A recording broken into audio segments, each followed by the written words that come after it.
overnight emergency shelter, but not forever. Good evening. I'm Madeline Overturf. And I'm Charlie Sakaitis. Welcome to our news at 5. We begin tonight with what happens when that status expires. A room full of clothing at Higher Ground Outreach. These are clothes that are available for the homeless who stop by during the day. Higher Ground Outreach was allowed to provide emergency shelter to the homeless this week due to freezing temperatures.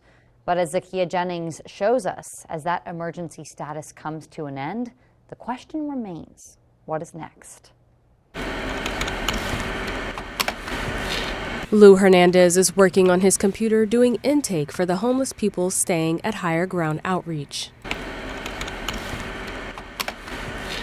Earlier in the week, the town granted HGO overnight emergency shelter status so they could provide shelter to the homeless during these freezing temperatures. Hernandez says it made a difference. We're working to make it a comfortable situation, so some people like to sit in some of the recliner chairs we have, and they can go ahead and utilize that with blankets and a pillow.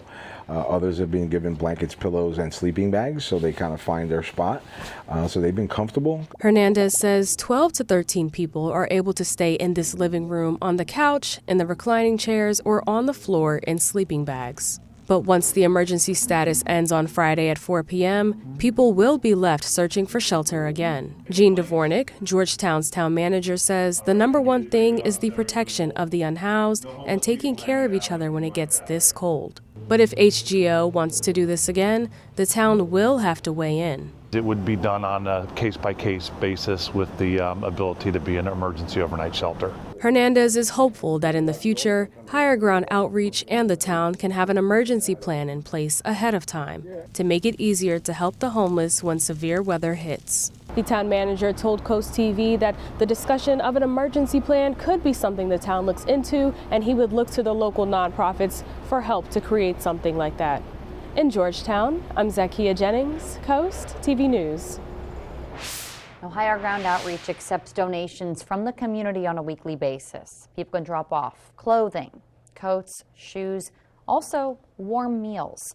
The only day you can't drop off is Wednesday. That's when they're closed. Along with Higher Ground Outreach, there are other organizations in Sussex County, such as Code Purple, that provide warm beds during the winter.